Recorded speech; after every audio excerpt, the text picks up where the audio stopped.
This is Undergroove Podcast. Today we have a special guest. Yacinda Yarber-Bell is going to sit down with me. We're going to have, just a general dialogue. We're going to chop it up about some things, be real comfortable in our skin with our discussions. Welcome to the home. And as you guys may notice, we're at home today. We're not in the studio. Okay. Yeah. We felt this would be a good atmosphere to do this in. All right. So here we are. How are you doing? I am doing amazing, and thank you for having me in your beautiful home. More than welcome. Looking entertaining this conversation we're gonna have. Yeah, it adds to it, right? Yep. Beef it up. Okay, so everything's everything, huh? Yeah. All right, good to see you. I recall, you've been in the studio a few times, actually. We had this banter back and forth, you and I. Lovely banter, about right? Yeah, it is all good, people. Don't get us wrong. You wanted to, you suggested that we sit down, we have these, have a discussion. You want to, hit me up about some things. I said, okay, yeah, I'm more than willing, so there you are, here I am. You want to start it off? No, you go. Oh, okay. Well, there's a few questions I have for you. Okay. And just briefly, I want to tap on this. Your profession is what? Okay, so I'm licensed in doing hair. I've been doing that almost 40 years. All right. And the chair is my ministry. So God told me to go to school for psychology to help his people. And basically I had been doing it anyway, but it gave me more tools to go to school and understand how the brain work and how emotions work, and just in general how people ebb and flow the way that they do. So that was the information is powerful. I chose not to become a therapist on purpose, so I'm a life coach, a mental hygienist, which means that I help you change your perspective, right? Help you adjust. Because so often we don't understand why we move the way we move, and it's so deeply rooted. So I come in and kind of move some things around, clean it up a little, bit. Right. Hygienist, mental hygienist. Hygienist. Cleaning out that space up there. That's and right. So you're cleaning it out. You to do what? You're removing some things to replace it with others. Well, or what? How does that work? That's the hope, right? Because sometimes life is maladjusted. Like I'm not moving the way that I want to do, or I keep getting a negative, the same negative outcome. Okay. Well, let's see. Why do you keep getting the same negative outcome? Why are you thinking the way that you think? Right? How did you get there? Because you didn't get there by accident. And if you want to change and adjust life, then that's where I come in and some suggestions, and you can implement them, and some things you never thought about. Are those suggestions that you advocate or you put before people, are they based upon choices we make? Is that part of it? Some of the choices that you make, and some choices that were made for you. Okay. Right? Okay. All right. In my opinion, a lot of it comes from childhood, right? Absolutely. You have trauma that was direct or indirect, perceived or real, right? Absolutely. And when you don't deal with those things, they begin to spring up, right? Because that's the root. So I always give the analogy like a tree. So you have your roots. Your roots are your parents, right? And you grow up and you have all these branches that came from your root system. And it depends on which way it goes, but you have these branches. Well, how did I get these branches of maybe negativity or falling into abuse or drug addiction or just negative thought process, right? So let's dig down and find out. But so often what people do is they'll cut the tree down, not realizing you never took the root away. The root still exists. So all you need is a little bit of moisture and it'll begin to grow again, right? But if you dig it up, which is the hard part, because like branches, roots go like this, and this. Every direction. So you have to be able to dig up all of the root system to produce something else. You cannot get an apple orchard and onions were planted. Okay. Right? All right. Because you'll choke it out. So let's do that hard work. And people don't necessarily want to do that hard work. We get comfortable being uncomfortable. Yeah, a lot of people are just cool with how, what the status quo is. They'll Absolutely. go with that rather than, take the time, like you said, dig to the bottom of the problem, uproot it, plant something else. Right. I got you. Yeah. I got you. All right. Anything you want to add to that? I also think that people don't want to realize that so often their parents didn't know how to meet them at their point of need. That doesn't necessarily mean they had bad parents. They can have parents that overindulged, and they can have abusive parents. They can have authoritative parents, or they can have neglective, or just parents that didn't know how to show up for that personality. Mm-hmm. And something gets lost. Again, it doesn't mean that your parent was a bad parent. Right. They just didn't know how to give you what you needed. Mm-hmm. Right. And we will neglect to go, my parent didn't give me what I needed. Mm-hmm. I can still love them, but I needed X, Y, or Z. Mm-hmm. Could this then be the root? That is the root of what it is. Absolutely. Okay, because your parents are your little G gods. Mm-hmm. Right. So whatever they pour into you is what you believe. All right. Yeah, that makes sense. Yeah. So I hope y'all got that. I got it. Well, actually, this is my third lesson. My third lesson from Cinda on that. I have a few questions. All right, and I just would like your perspective on something. So, in terms of, I'm speaking specifically about Black men. Sure. Oh, right? Please, yes. About Black men. Give us your perspective in terms of the plight, mm-hmm. the direction, growth, and future of Black men in this society. What is your outlook and why? Can you give us? You gave it just, some of the causes could be, the root causes could be from parents not giving enough support, giving too much support, or being right. Whatever it was that was negative. What's your take on it, though? So from my experience, right, the problem comes in is that unfortunately, but especially in our community, Black men are only taught two emotions. That's anger and aggression, right? They're never taught. Is that the majority, all, or? The majority, I would say, right? Okay. I've only found a few men, and I'm going to go just from my experience, right? I'm not mm-hmm. saying that it can't be so, all right. But most have to overcome that.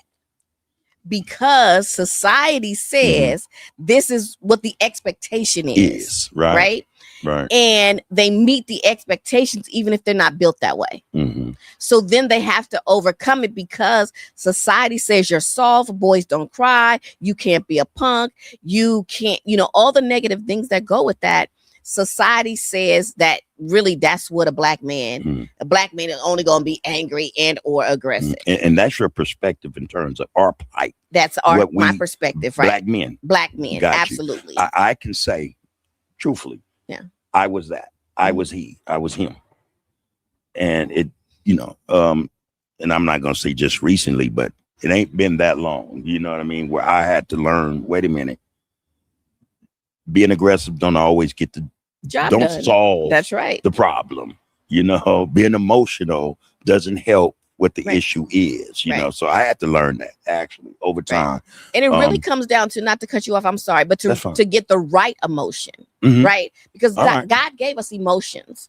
But the thing is, we only have those two emotions when there's so many other colors in the box, right? You can be sad, you can be frustrated, you can have melancholy, you can be joyous, it's so many other things that go with the emotion, but we don't know how to dial in and say to myself, what am I really feeling right now? But it only manifests as anger or emotion, right? Or even if you're taking time to think about what the emotion is, your face will be like, oh, you're so angry, but that's not a true story. Right. You know what I'm saying? Because look, that's just, I'm mean-mongering right now because that's what I grew up to know how to do. But I'm really contemplating on how am I feeling right now. That strong. Yeah. Absolutely. What's going on here? Right. And it could be in this moment I'm feeling a little bit sad, a little disconnected, a little something, but it will be perceived as anger. Absolutely. Right. Okay, so that's the plight. and I have to agree that that's what a lot of us go through. I have to agree with that. I think that is part of our problem. We create problems for ourselves in that perspective, in that mindset. I think, you know, we don't think shit through. We're not, what is the word they love using nowadays? We're not critically thinking or critical thinkers. Absolutely. You know, so I get that part. Now, the other, in terms of perspective, the direction Black men are headed in, what's your perspective of that? Well, okay, so because I'm in the mental health part of it, right? I'm seeing a lot of men wanting to do mental health now. Yeah. Men wanting to, we have to change some stuff. There's still that other side that seems to be getting a little worse, but we also do have this side over here that is a breath of fresh air, but it's not as widespread as it can be, but you got to start somewhere. Right. Okay. That now we have Black men talking about mental health. They have podcasts about that. They're going in that direction people, now. Right. Yeah. Which is, oh my God. Yes, we need men to collectively come together and say, you're not alone. Yeah. You're not, like these thought process. I get it. Right. I was talking to somebody and they were telling me a friend of theirs tried to commit suicide and they shot themselves in the chest. Like they, literally tried to commit suicide. Wow. And my question to them was, did they really want to die, or did they just want to stop the pain? Right? Because most people don't really want to die, but it gets so bad that I'd rather just die than deal with this, right? Because it feels so hopeless and nobody's addressing the fact that this is the pain they're up against. Right. Because they have to continuously meet what society says is what a man or a Black man should look like, when no one has taught them how to be a man and, to be a man of excellence, a Black man of excellence, right? Like what boy has this father figure to tell them, you didn't do this right, but I'm still proud of you. Right. You know what I'm saying? Like, let's go celebrate that. You might not have got straight A's, but I'm gonna celebrate that you went to school. That, instead of condemning, like you're smarter than that. Why aren't you using all of your brain? I'm using what I can. Yeah. Right. I'm doing this to the best of my ability.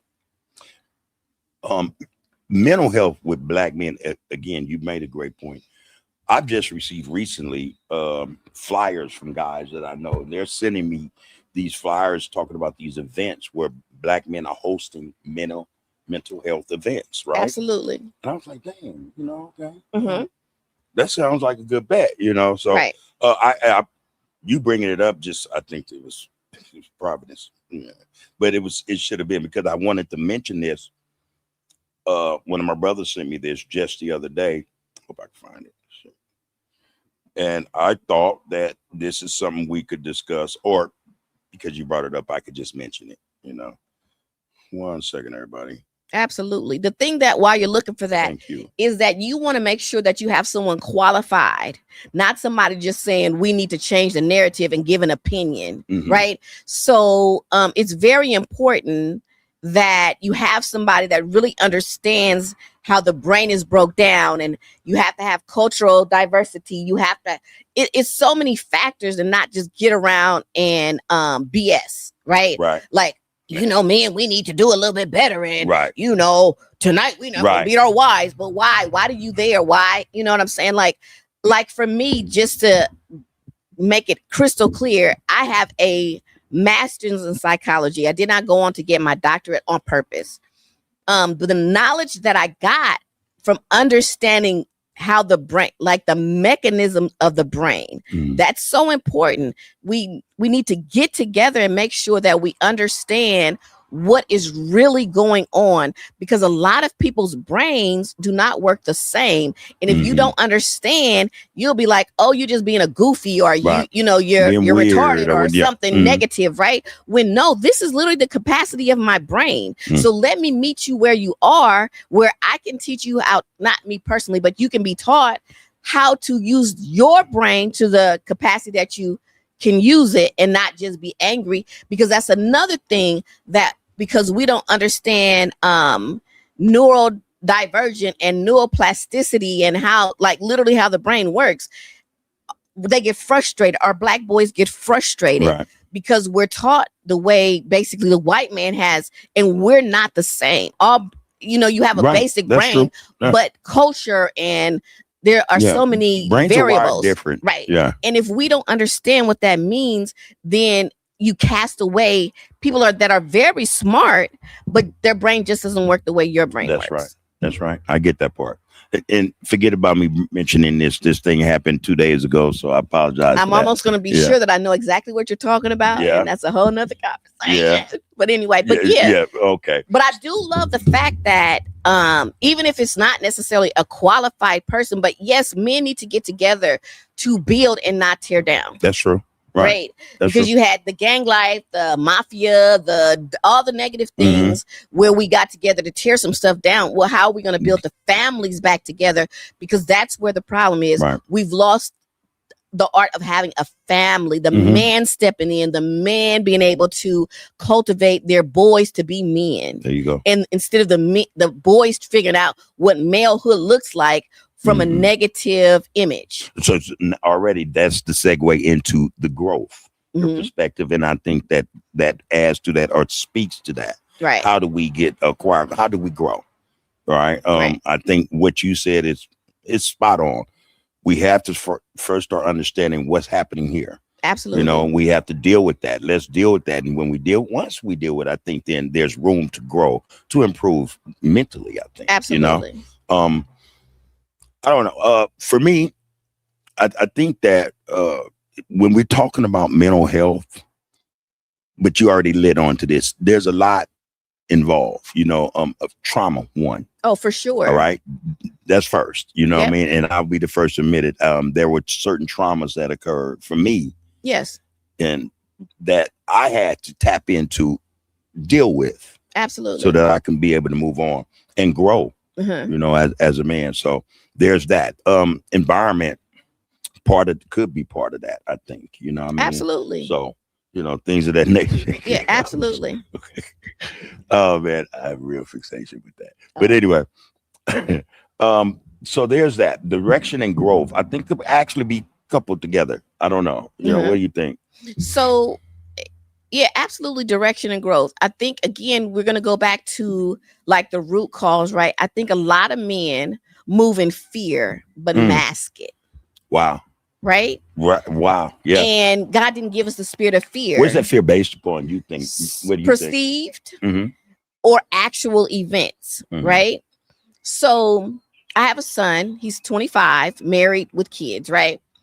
And he went through, teenage was very traumatizing to him for various reasons. But we just had a conversation because at one point he wanted to live with his dad, and I think all boys want daddy's approval, right? So cool. And when he left, I, as I'm cleaning up and I'm seeing things and I'm finding knives all over the house, right? And so we just had this conversation of me telling him that he operates in fear. And his answer to me was, no, I don't. I know how to handle myself in the street. No, you're prepared for what you're afraid of, right? And that's not what I'm talking about, because you being prepared for what's going to happen is still fear-based, right? We will say it's concern. It's fear comes from depression is part of fear. We'll label it everything other than it's fear. That's the root of it. Right. It's fear, right?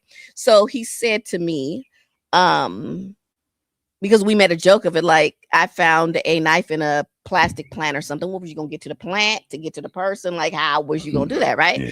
And he was like, but from the age maybe of 6 or 7, I was the man of the house. I perceived that that was his perception, right? And I was like, oh, I'm so sorry, because I never put that on him. I didn't live in a fear-based, like that never was my fear thing. was whether or not he'd be able to protect you. Right. But can you imagine to have to hold that as a 6-year-old, as an 8-year-old, a teenager? Like, I'm the man of the house and I gotta protect and I gotta, but I never called you to do that. Right. But that was his perception, real or not. Right. We didn't live in a dangerous neighborhood Right. per se. We didn't you didn't have to have that heightened perception that you Yeah. had to protect, Yeah. right? And so imagine that a kid having to carry those thoughts that weren't necessarily real Mhm. thoughts, but they were real to him. Yeah.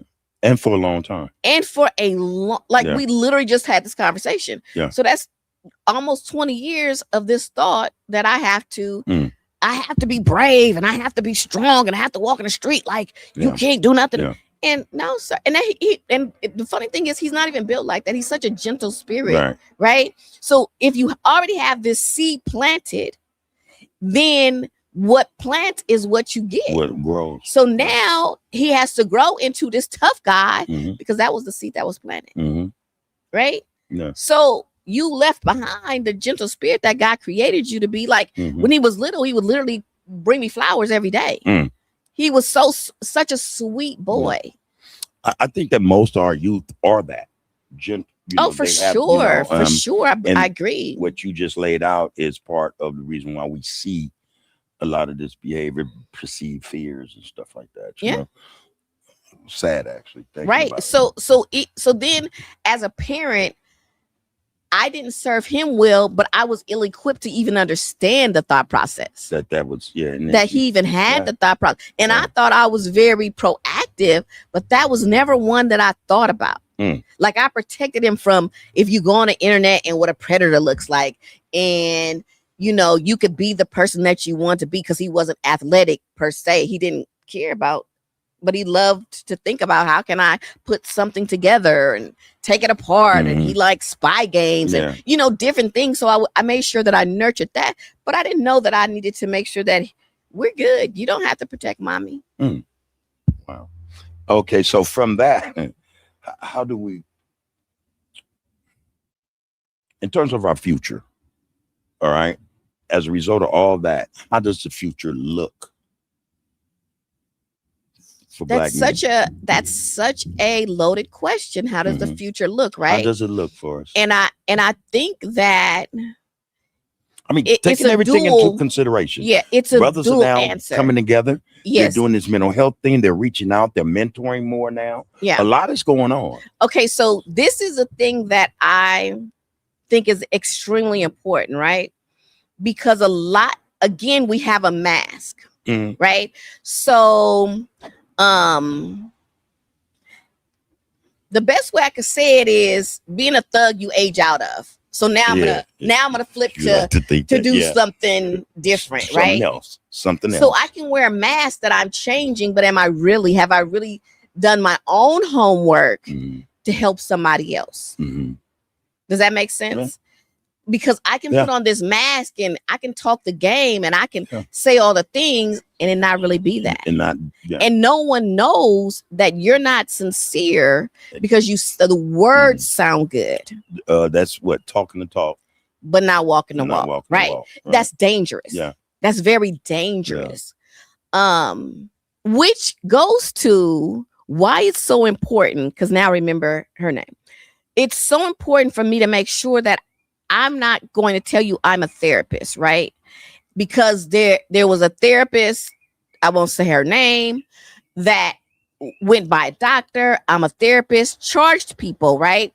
And one of her online, she's a big deal. So one of her clients did a thing and she said, I wasn't going for the clout. I was going because I didn't want to commit suicide because I really needed help. And the person didn't know how to help me, right? So that's why it's so important to understand this is not a game. Right. Like, you really need to know what you're doing.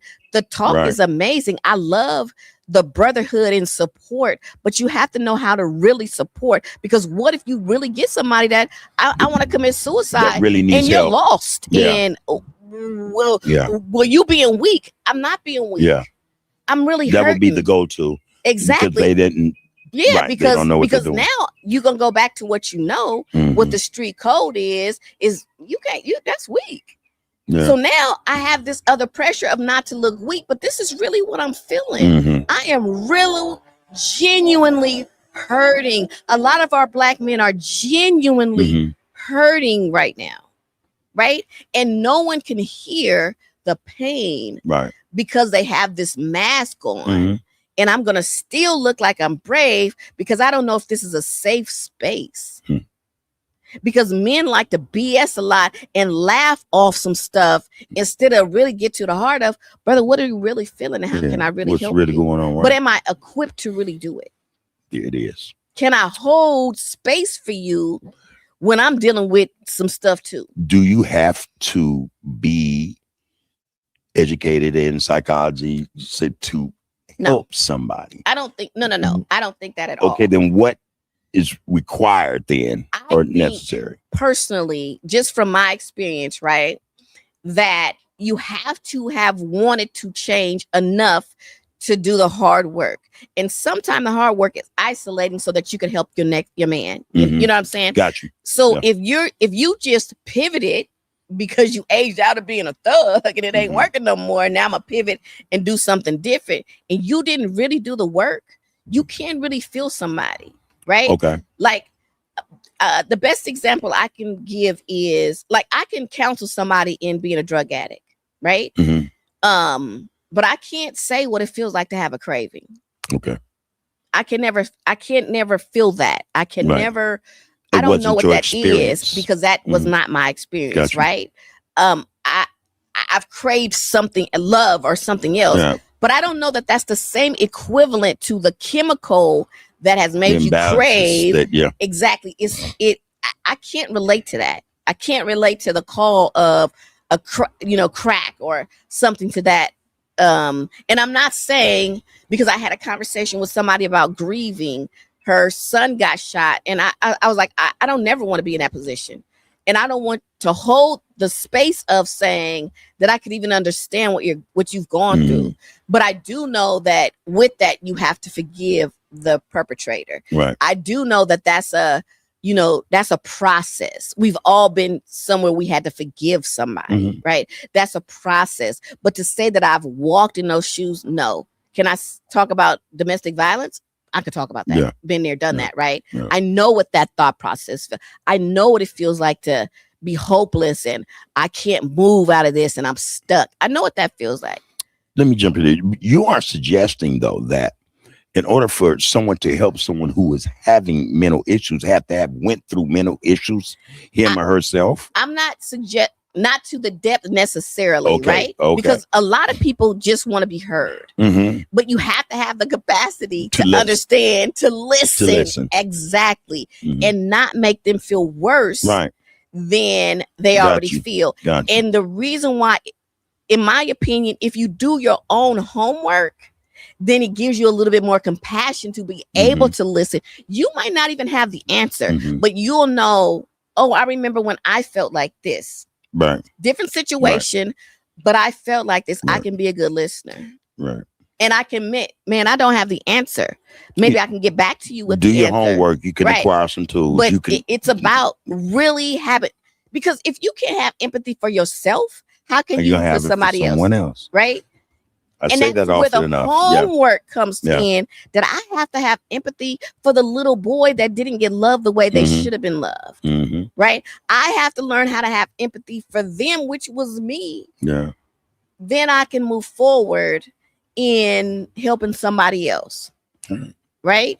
Yeah. I think that's that's why I know you don't have to be licensed. You don't have to, but you do have to have something more than a conversation or your opinion, if that makes sense. Yeah, it makes a lot of sense.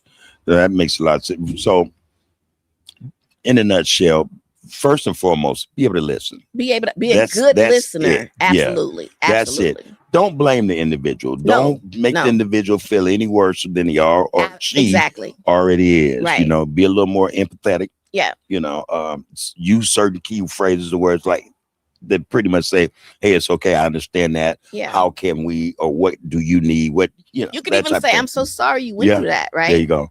Yeah. So it's just that, and that lets them know, oh, I've been heard. Because what people don't understand, a lot of mental illness comes from holding on to stuff. Yeah. And then you create a narrative in your head, and the narrative comes out negatively. Excuse me. Instead of somebody, if I could empty myself out, right? That's why people journal. Journaling is so cathartic, right? If you have to get it out so that it doesn't manifest in an illness, a mental illness, a physical illness. Right. You're not maladapted to life. It's not in there just festering. Right. You're not ruminating on it over and over again, right? I'm out. And when you talk to people, sometimes you can get your own conclusion, right? Just pouring out, and somebody never like, oh, really? That happened? And you're like, dang, that did happen to me. And I didn't have to accept that. And now you're having a conversation that you couldn't outwardly have because you have all these negative thoughts already accumulated. Does that make sense? That makes sense. Yeah. All right. When you're making sense, I'm gonna let you know. We've yet to reach that point. So you're all right. Okay. You are all right. So I don't know. It almost sounds like this is going to be redundant, but it's not. What is it that you recognize taking place in brothers, or taking place with brothers in the community, that diminishes further responsibility and accountability? Just that. They don't want to take responsibility or accountability, right? They do not, because they cannot get past or tap into the pain that they have or what they didn't, because now I have to justify. I'm not taking responsibility because it wasn't my fault. So is everything then, or you could suggesting that everything then is based upon some trauma, some issue from way back when?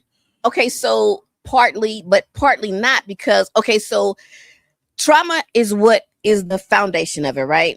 So you have a choice in the matter. So let's say you had an abusive parent, right? And did you create the abusive parent? I did not create the abusive parent, right? I'm grown now. I have cognitive function now. I can choose to forgive them. I can choose to forgive them, and I can choose to walk away from the relationship if they're still being abusive and manipulative and all the things, right?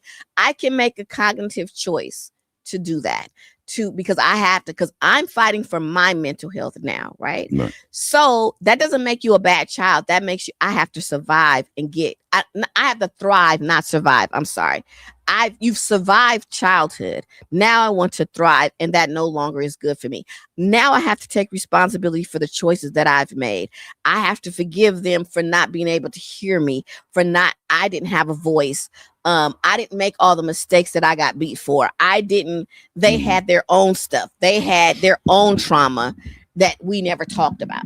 Right. Does that make sense? Right. So let me give you another example, which was my life, right? So my father just passed in November, and we had a tumultuous relationship at best when I was a young adult, until I decided I can no longer support bad behavior. I'm not rewarding that bad behavior because I'm the child. It doesn't matter how old I am. I'm still the child, right? And I wrestled with that for years, because who doesn't want their daddy? Like, I really wanted my daddy, but he didn't know how to be a daddy to me, right? So he had 4 kids, and out of the 4 kids, I was the only one that didn't have a relationship with him. And so now we're at the funeral, and my son comes to the funeral, and he says to me, why couldn't you give him grace? Because he had a terrible childhood. And my answer was, I had compassion for the little boy, but it was the grown man that cut me. And I had to make a decision, right? Because, and the man that he was, and the things and places that he went, he could have chose to do something different. He didn't have to emulate his parents or his father that beat him, or his father or whatever that was. He didn't have to do that. He could have made a different decision, that I want to be a different man. Right. So with that being said, I respected his choice, but I chose not to be part of that, because I don't have to be abused, whether that's physically, emotionally, mentally, whatever that looks like. I can choose not to do that, and then raise my kids in something different without the stressor of all of that. All right. Now, I'm trying to get understanding in terms of when I'm asking, I'm speaking about brothers, and I'm not talking about children. Yes, I do understand. You know, I'm grown ass men. Yeah. You know, and when we see a lack of accountability, or brothers just being responsible, no matter what, you know, because again, especially if they're out where they're living, they're not hustling. Yeah. They're not gang banging. You know what I mean? What is behind those individuals who give the impression they're on their game, but when you peel back the layers, there you are. Yeah. You know what I mean? What's behind that? Those brothers not being accountable. Those brothers who are not responsible, but like you said a minute ago, they talk the talk. Well, whoever taught them how to be, right? Whoever made them be accountable, right? That could be parents, but you could be with a girl, right? You like you have so many opportunities, and this is, from what I see, it takes bravery to change, right? Like when you in the street, you think you brave or tough because you could carry a gun. But it takes bravery to say, I don't want to live that life no more. Yeah, I'm done with that. And I'm going to be honest, I don't know how to do something different. Yeah. Right. I'm going to have to be brave and seek help. But because society says you should already have it together, then you hide behind the mask and be like, I'm going to figure this out on my own. No, go ask for help. Right. Each one teach one. Right. Even if you could get something from anybody along the way, you can go talk to an elder that could be a bum on the street and just ask him, what could you give me advice for life? Right. Yeah. So you have to want to change. It's not going to happen by osmosis just because you age. Right. It doesn't work so like it's that. Just a fact that a lot of brothers with being mediocre or less than. Absolutely not responsible because in their head they'll begin to justify it. Well, I didn't have no breaks. The man was against me. They'll come up with all the excuses, right? Instead of really dealing with the reason. Because you can have an excuse and then you have a reason. Yes, I had a bad childhood. However, I decided to dig myself out the mud, right? I decided that I wanted to be emotionally and spiritually and physically more attuned with who I am, not with what somebody said I was. You can make a difference. Everything is a choice. That's right. And you can choose any age to be a better man, right? You can choose, even if you were a deadbeat dad, you can go before your children and they might go, I'm not being bothered with you. And you keep on trying because I love you so much. I'm not going to leave you alone. I'm going to show you. And yes, you're going to have to repeat it over and over and over because you have to gain trust. It's not given. That's right. So yes, keep on. You might have to go soft and shoot them out. I love you text every day until you get a response. They might cuss you out. Wear that resistance thin, right? I mean, but being proactive. Absolutely, because this is how much I love you. I'm still standing the gap. I did some things wrong, but because men hold on to the shame of it all and don't realize that it's shame, they again justify. Well, they don't want to be with me, or it was their mama that did. No, you didn't do what you were supposed to do. Because if you did what you were supposed to do, the mama could never say nothing. Anyway, right. Period, right? Because the kid is going to be like, that's my daddy, and my daddy did X, Y, and Z. But you don't have that daddy. And you didn't show up as a man that you thought you were. You want to put your foot on their neck. You didn't want to tell them it's okay to cry, or that you could even come to daddy and talk to me. Yeah. I get that part. It seems so simple, but it's so lacking. It's really a self-esteem problem. That's what makes it difficult. Self-esteem. It's right, because a lot of men in our community have very low self-esteem. Wow. But again, they wear this. Wow. They wear this mask, and I got on this jewelry. I drive this fancy car to compensate for the fact that I really don't got it. For the inadequacies. Absolutely. Yeah. Wow. So how can brothers better serve their mothers, their wives, their daughters and sisters? How can they go about doing that? Humble themselves, and kindness is for free. Humble themselves, and kindness is for free. Right. So you have to learn how to be kind. You have to learn how to be like, I'm not the only one right in the room. Like, listen to my heart, not not what you want me to do, right? I remember when I was I had to be in clinic, right? And I had a young man that I was counseling, and they had like a domestic violence situation. And so he's telling me the story like, I go to work for her all the time, and I want to buy her this Adidas outfit, and it was the whole thing and the shoes, and all she wanted was some flowers. Sir, you didn't hear her heart. Her heart said, I simply want some flowers. I spent over $200 and she wanted some $20 flowers. Yeah, but that would have made her happy. It wasn't about what you wanted her to have. The it's gesture what that she would have wanted. pleased her. Exactly. You want to be more showy, and all she's saying is, I want something simple. I might have just wanted your time. I didn't want, you didn't have to go to work 17,000 hours. I wasn't requiring that of you. I wanted you to come spend some time and go to the park with me and the kids. Yeah, and the flowers would represent something a little more romantic. Soft, right? You know, I'm a girl. You know what I'm saying? But men think they know how to love a woman instead of asking them. All right. Right? All right. I'm going to fix this for you, because men are fixers. Would you say humble and what now? And kind. Okay. We're going to cut